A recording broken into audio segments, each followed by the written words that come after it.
काले पानी की सजा यानी कि एक ऐसी सजा जिसका केवल नाम सुनकर ही मुजरिम थर थर कांपने लगते थे और मन ही मन में ये मानने लगते थे कि भले ही मौत मिल जाए लेकिन ये काले पानी की सजा सपने में भी ना मिले। तो दोस्तों, क्या थी ये काले पानी की सजा जिसने लोगों के दिल में अपना कहर बना रखा है और आज भी जिसका नाम सुनते ही कोई भी शख्स घबराने लगता है।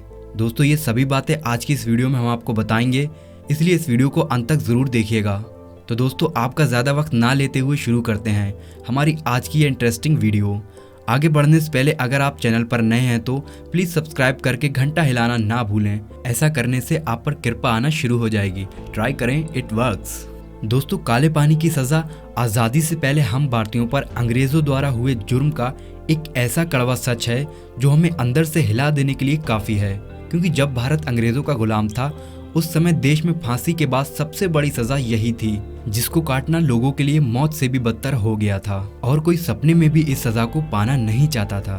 दोस्तों, दरअसल काला पानी अंडमान और निकोबार आइलैंड में बसे सेलुलर जेल को कहा जाता है, जिसे अंग्रेजों द्वारा बनाया गया था ताकि वो इस जेल में स्वतंत्रता के लिए लड़ने वाले स्वतंत्रता सेनानियों को रख सकें। क्योंकि दोस्तों, सन 1857 में भारत के लोगों के अंदर क्रांति की आग जलने लगी थी, जिसके बाद ऐसे बहुत से भारतीय सामने आने लगे जो देश को आज़ाद कराने के लिए जान तक न्यौछावर करने को तैयार थे। ऐसे में अंग्रेज़ों ने तंग आकर बहुत से लोगों की जानें लेनी शुरू कर दी और उनमें से बहुत से लोगों को आजीवन कारावास की सज़ा भी सुना दी। लेकिन दोस्तों, भारतीय कहाँ मानने वाले थे। एक बार जो उनके अंदर आज़ादी की ज्वाला जल गई वो इतनी आसानी से बुझने वाली नहीं थी।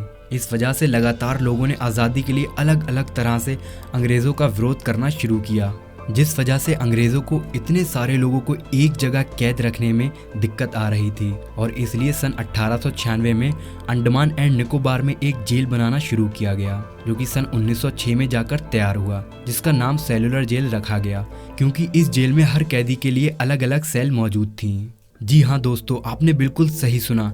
इस जेल में हर कैदी के रहने के लिए अलग अलग सेल मौजूद थीं क्योंकि अंग्रेज ऐसा बिल्कुल नहीं चाहते थे कि एक कैदी दूसरे कैदी से कोई भी बातचीत कर पाए। क्योंकि दोस्तों, जब देशभक्त एक दूसरे से बात करते थे तो वो आज़ाद होने का कोई ना कोई तरीका ढूंढ लेते थे, जो चीज़ अंग्रेज़ों को कतई पसंद नहीं थी। इस वजह से इस जेल में हर कैदी को अलग अलग रखने के लिए ही इस जेल को बनाया गया था। और तो और दोस्तों, जेल को पानी के बीचों बीच बनाया गया था, जिससे अगर कोई कैदी जेल से भागने की कोशिश भी करता तो उसे आसानी से पकड़ लिया जाता।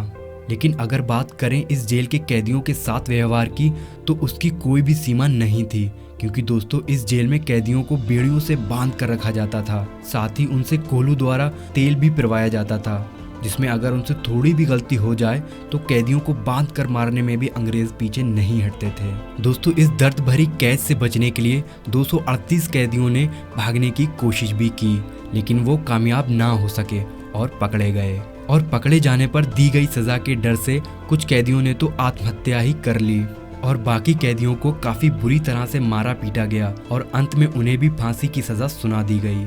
दोस्तों, उस जेल में इसी तरह का बुरा बर्ताव कैदियों के साथ हमेशा होता था, जिस चीज से तंग आकर सन 1933 में यहाँ के कैदियों ने मिलकर भूख हड़ताल कर दी और इस बात से परेशान होकर अंग्रेजों ने कैदियों के मुंह में जबरदस्ती खाना ठूंसा, जिसमें अगर कोई कैदी ना खाए तो उन्हें काफी मारा पीटा भी गया और इन्हीं सब वजहों से कई सारे कैदियों की तो जान भी चली गई।